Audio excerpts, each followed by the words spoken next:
Assalamualaikum warahmatullahi wabarakatuh. Selamat siang dan salam sejahtera untuk kita semua.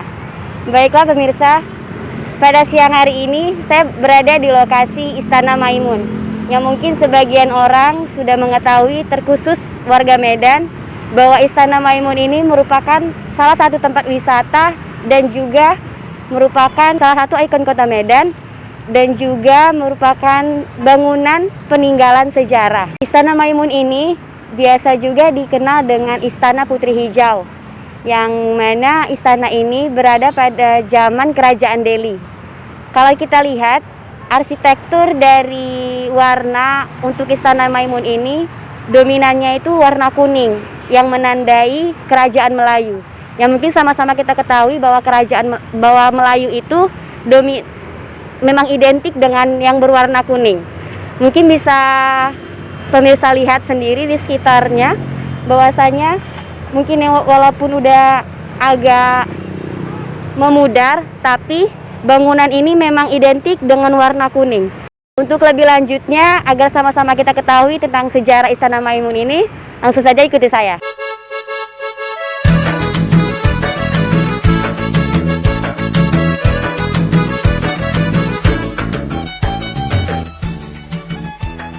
Medan merupakan salah satu kota besar di Indonesia dengan latar belakang yang sangat kaya.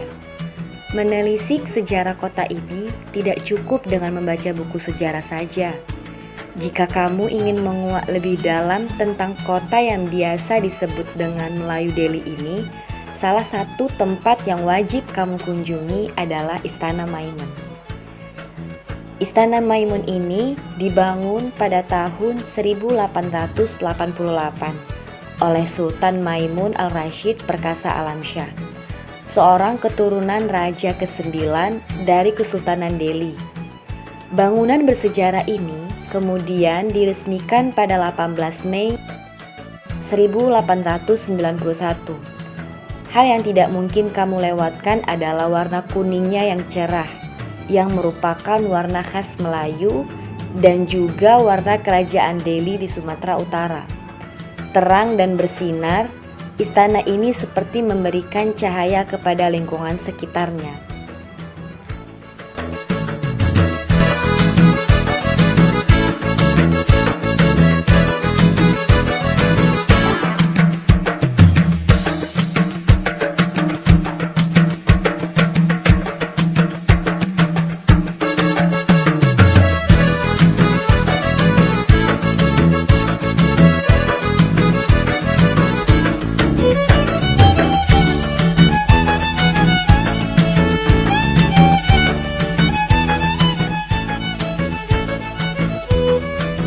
Daya tarik yang dimiliki Istana Maimun adalah gaya arsitekturnya yang begitu memukau.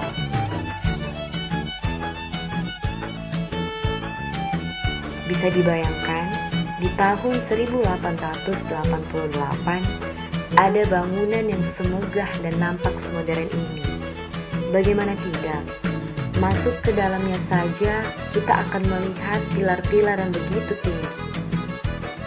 Bahkan gaya pintu masuknya hampir sama dengan yang ada di Taj Mahal India. Terdapat pula ukiran cantik yang mengelilinginya, sehingga nampaklah perpaduan antara Melayu dan juga Eropa. Budaya Eropa yang ada di Istana Melayu dapat dilihat dari beberapa bagian bangunannya, terutama pada bagian interior seperti pintu dorong, meja, lampu yang besar, lemari, dan kursi yang ada di dalamnya. Di mana seperti yang kita tahu, Eropa itu identik dengan bangunan yang memiliki pintu dan juga jendela yang berukuran lebar. Beberapa deretan wajah sultan juga masih bisa kita lihat dalam bingkai foto yang berada dipajang di dinding istana.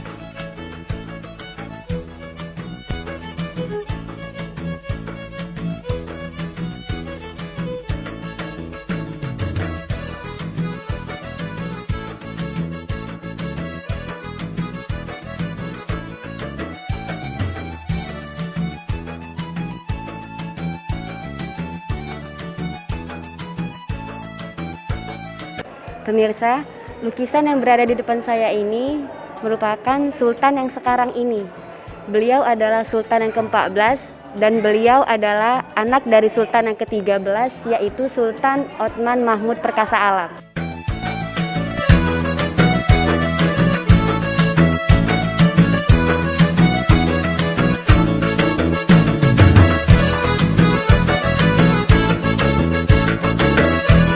Jadi Istana Maimun ini didirikan oleh Sultan Delhi yang ke-9.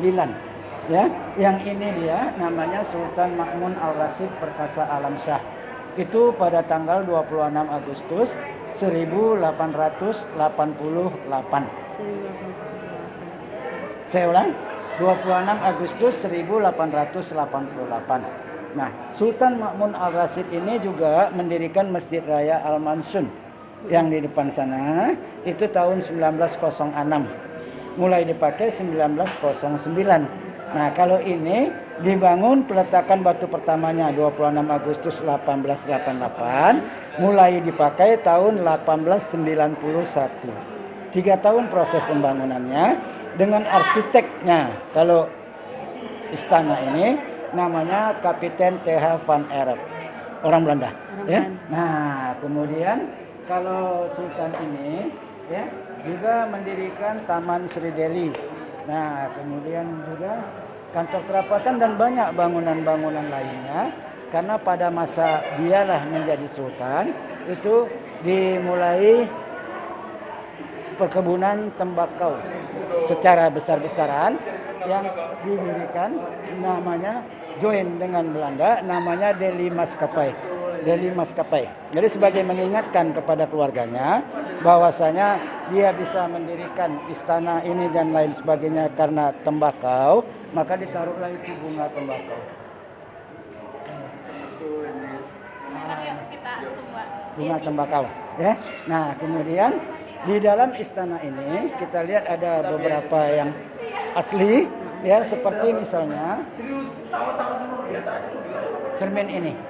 Cermin ini adalah ya bukan untuk berhias, tetapi sebagai monitor keamanan. Kalau istilah kerennya zaman sekarang CCTV. Jadi kalau ada acara itu pengawalnya berdiri di sini. Coba kamu berdiri di sini, kamu lihat itu mana yang kelihatan. Mana kamu kelihatan? Bagian sebelah sana. Pintu belakang. Iya. Nah, jadi kalau cermin yang sebelah sana nampak pintu belakang yang sebelah sini. Yang di sana juga. Jadi ada 4 pintu belakang itu bisa dilihat dari cermin ini. Jadi sama fungsinya kayak CCTV. Iya, kalau dulu kalau sekarang namanya CCTV. Jadi inilah dia fungsinya ini kaca. Ya. Nah, kemudian kalau lampu ini juga asli. Ya, ini dulu kan 1888 di Medan ini belum ada listrik. Jadi bahan bakar yang dipergunakan adalah minyak. Tapi bukan minyak tanah, minyak yang dibuat dari buah jarak, sehingga dia tidak berasap ke atas. Kalau minyak tanah, dia akan berasap ke atas, nanti hitam jadinya di atas kan. Tapi kalau ini tidak. Nah, kamu lihat di bawah lampu itu, setiap bawah lampu, ya ada tabung-tabung, itulah tempat minyaknya. Jadi ini satu tabung tahan 12 jam. Jam 6 sore dulunya ya ini diturunkan ke ada apanya, ada kerekannya, kemudian dibersihkan, diisi minyak, kemudian dinaikkan. Jam 6 pagi juga begitu. Terus ya, tapi tahun 1935 di Medan sudah ada listrik, yang perusahaan listrik Belanda itu namanya OGM ya. Ini diganti dengan listrik. Tapi ini masih juga berfungsi. Nah, ini 1 2 sudah, yang ini singgasananya. Yang masih dipakai sampai sekarang. Jadi kalau sekarang seperti misalnya Hari Raya Idul Fitri ya, itu Hari Raya Idul Fitri itu kemarin. Oke. Idul Fitri ya, itu raja pagi sholat di Masjid Raya dengan acara adat kesultanan. Setelah selesai sholat, dia akan datang kemari dengan naik di atas ini bersama permaisuri. Tapi berhubung sekarang sultan yang sekarang belum punya istri, dia di atas sendirian. Nah, kemudian ya ini yang ada di atas ini namanya dian, ini akan ditaruh di sini. Jadi satu Fungsinya ini, apa itu? nanti saya jelaskan. Satu ini satu dayang. Dayang itu pembantu perempuan ya. Nah, ini yang itu juga begitu ditaruh di sana. Nah, ini fungsinya. Kalau yang di atas ini, kalau dulu raja kan suka makan sirih. Jadi ditaruhlah tepak sirih itu di situ. Dah. Nah, kemudian raja makan sirih, dia mau membuang ludahnya di sini. Nah, ini. Di sini yang 3 ini untuk tempat buang ludah. Yang 6 ini untuk mencuci tangan. Ini bisa dibuka. Nah, dibuka ya, diisi air kembang ya untuk mencuci tangan. Tangannya kan basah. Itu ditaruh lilin. Dikeringkan begini tangannya. Nah, secara manual ya. Nah, jadi kalau ini namanya gebuk. Kalau yang sana namanya dian. Dah, maka ini 7 tingkat karena yang duduk itu raja. Seandainya raja berhalangan, yang menggantikan memimpin upacara adat itu raja muda, ya, itu yang 2 ini dicabut. 5, jadi hanya raja yang berhak memakai 7 tingkat. Nah, kemudian kita lihat lagi nanti di belakang itu ada 2 kursi. Kalau orang nggak tahu dikirain itu kursi raja. Sebetulnya itu duplikat. Kalau yang aslinya ada di sini.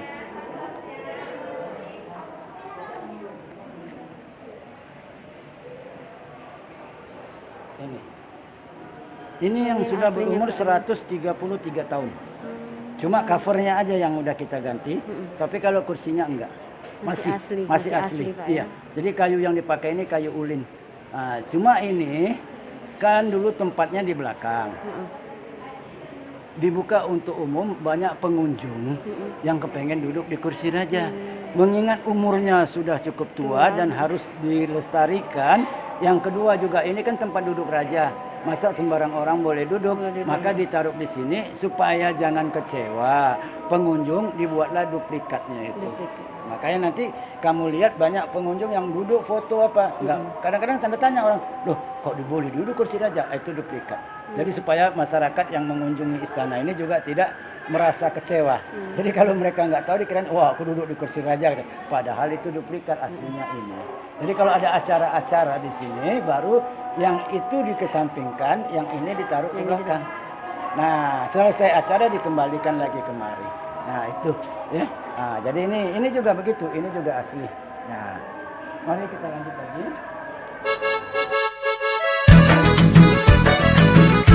Wah, ternyata menarik juga ya cerita dan peninggalan-peninggalan sejarah yang ada di Istana Maimun ini. Apalagi ya yang ada di sini. Yuk kita ikutin terus bagaimana kelanjutannya.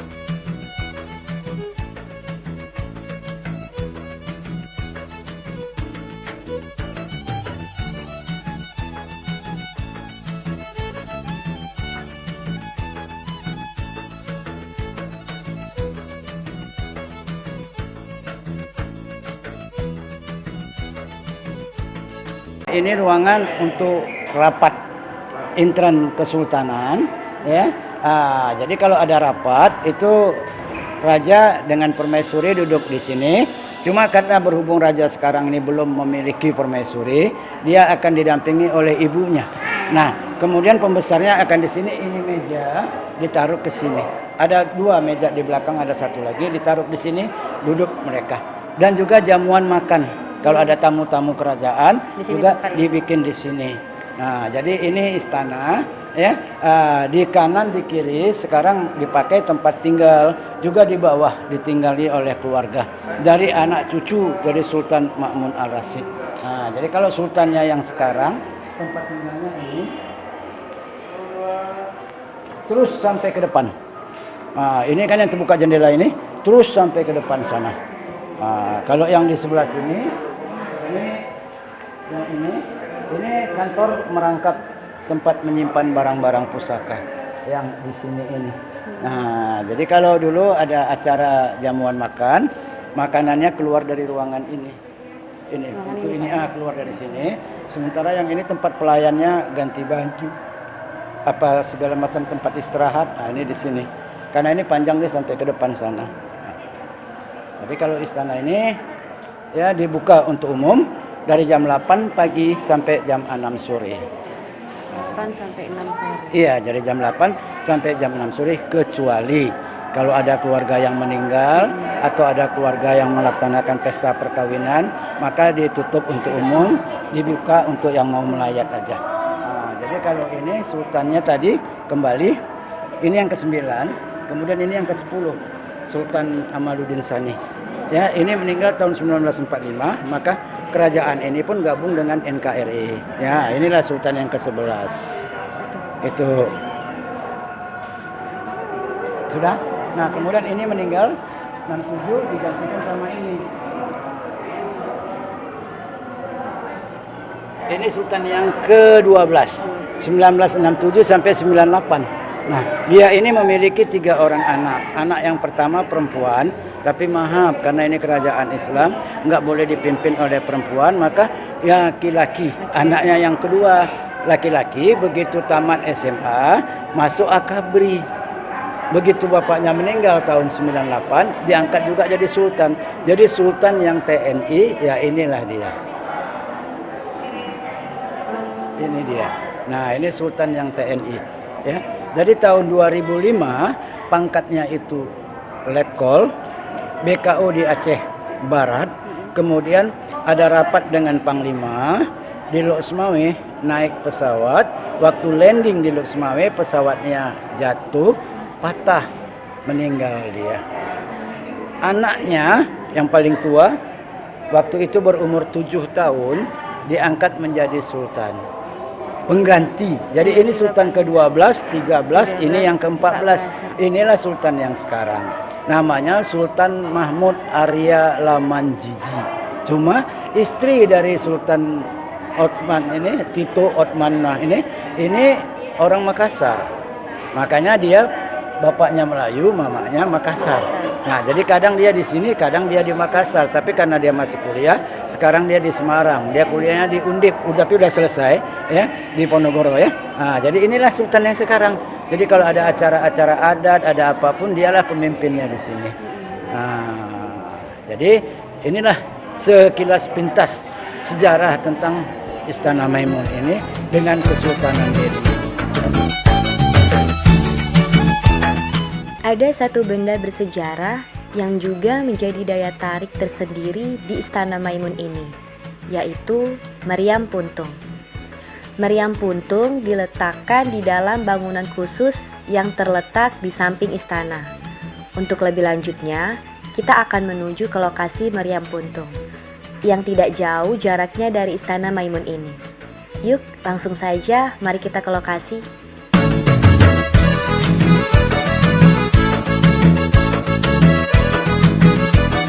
Baiklah pemirsa, sekarang saya sedang berada di depan lokasi meriam puntung.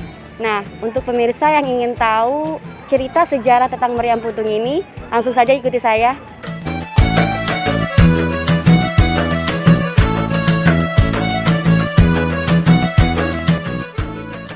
Nah, inilah yang dinamakan meriam puntung. Meriam puntung ini aslinya memiliki panjang sekitar 3 meter. Namun, karena buntung, yang tersisa di halaman Istana Maimun jadi tinggal setengahnya. Di atas meriam ini ada taburan bunga-bunga. Rupanya, masih banyak masyarakat yang percaya meriam ini bisa membawa berkah. Dan yang menarik dari meriam puntung ini, banyak para pendatang yang berkata bahwa mereka mendengar suara misterius yang keluar dari lubang api meriam bila mereka menempelkan telinga mereka ke lubang tersebut. Masing-masing orang bisa berbeda-beda pula suara yang didengarnya.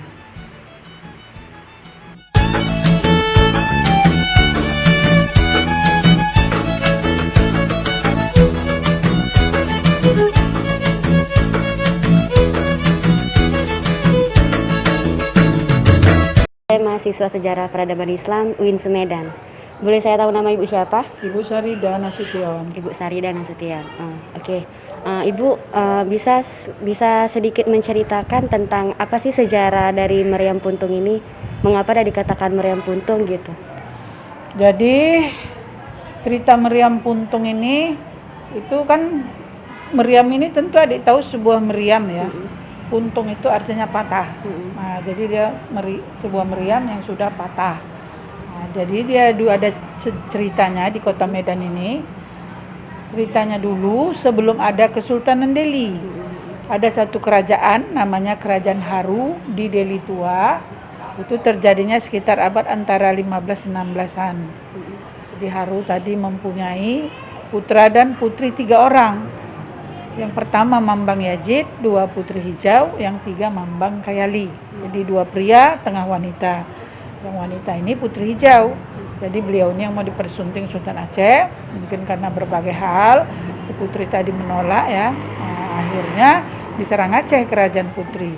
Nah, di dalam peperangan kerajaan putri kalah, maka bersumpahlah adik si putri yang bungsu untuk membela kakaknya tadi dengan kesaktiannya, menyatulah sukma atau kekuatannya ke meriam ini. Lalu meriam ini ditembakkan ke arah pasukan Aceh yang ingin menyerang. Nembak terus menerus, akhirnya meriamnya panas, merah, patah, puntung. Nah, jadi patahannya, kalau menurut ceritanya terpentalnya ke Sukanalu, dataran tinggi Karo. Nah, di sini kita cuma ada fotonya. Nah, itu kalau mau lihat ada, tapi kita ke sana. Nah, itu ada kalau mau lihat, dan yang sekarang di sini yang berada di Istana Memon ini dipindahkan kemari. Nah, setelah berdiri Istana Kesultanan Delhi. Karena yang menaklukkan kerajaan putri adalah Panglima Perang Sultan Aceh, namanya Gocah Pahlawan. Setelah ditaklukkan si Gocah, kerajaan putri hijau ini didudukinya, maka berdirilah Delhi. Nah, jadi di Delhi istananya ada 5 kali pindah, di mana pindah ikut dibawa pindah juga ini meriam sebagai penghormatan dan kenang-kenangan perang saja ke Delhi. Nah, gitulah cerita singkatnya. Terus kalau saya boleh tahu Bu, di situ saya ada lihat air yang ada bunga-bunga, itu ada artinya nggak tuh atau ada maksud? Jadi kalau bunga ini itu pemberian tamu. Nah, jadi seseorang pernah doa mungkin di situ. Ya, semua kan dengan izin Allah ya. Terkabul apa yang diniatkannya itu. Biasanya ucapan terima kasihnya, nah, terserah apa ikhlas, mau tabur bunga boleh, mau ganti kelambunya boleh. Kalau air yang di mangkok itu tetap ada, kotor diganti, itu syaratnya. Karena menurut ceritanya dulu dia sangat panas, jadi mungkin supaya adabnya kepercayaan leluhur kita, diletaklah air di situ. Itulah guna air. Soal yang dekatkan telinga itu maksudnya apa? Iya. Jadi itu tentu adik-adik tahu kalau meriam itu kan tempat sumbunya ya. Cara kerjanya tentu tahu, didongakkan, dimasukkan amunisi, masuk peluru, disundut, itu baru dia bisa menembak. Jadi kalau kita dekatkan telinga kita situ, suaranya gemuruh. Gemuruh tapi beda-beda. Jadi gemuruhnya itu seolah-olah kalau kita itu seperti ada airnya, seperti dalam gua. Kayak suasana perang. Kadang beda-beda, itu bukan kata Ibu, kata yang mendengarkan itu. Nah, jadi adik boleh coba di situ. Nah, makasih ya Bu untuk penjelasannya tadi tentang meriam puntung. Ya. Oke, baiklah pemirsa, mungkin seperti yang tadi sudah dijelaskan Ibu bahwa katanya ketika kita mendengarkan, melengketkan telinga kita ke sini, kita akan mendengar suara seperti gemuruh gitu. Mungkin bisa kita coba aja ya.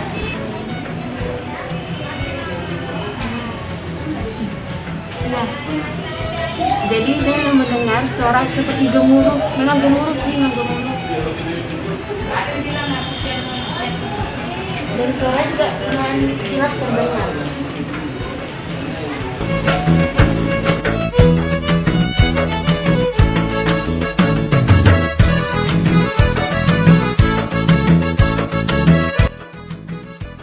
Baiklah pemirsa, jadi itulah cerita sejarah dari meriam puntung ini. Gimana? Menarik bukan? Nah, buat kalian yang penasaran dan ingin mendengar langsung tentang suara gemuruh yang ada pada meriam puntung ini, bisa langsung datang kemari ya. Dan untuk harga masuk ke lokasi meriam puntung ini cukup terjangkau kok, yakni hanya Rp5.000 per orangnya.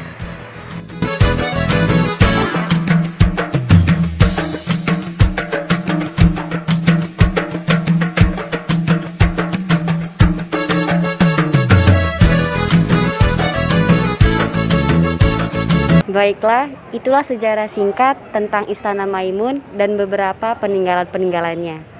Bersama saya Ayu Adelia, sekian dan terima kasih. Wassalamualaikum warahmatullahi wabarakatuh. Lari-lari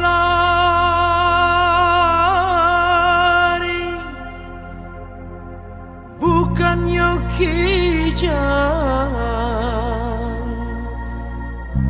pandan tajamu di muaro. Kami bernyanyi jotari indah,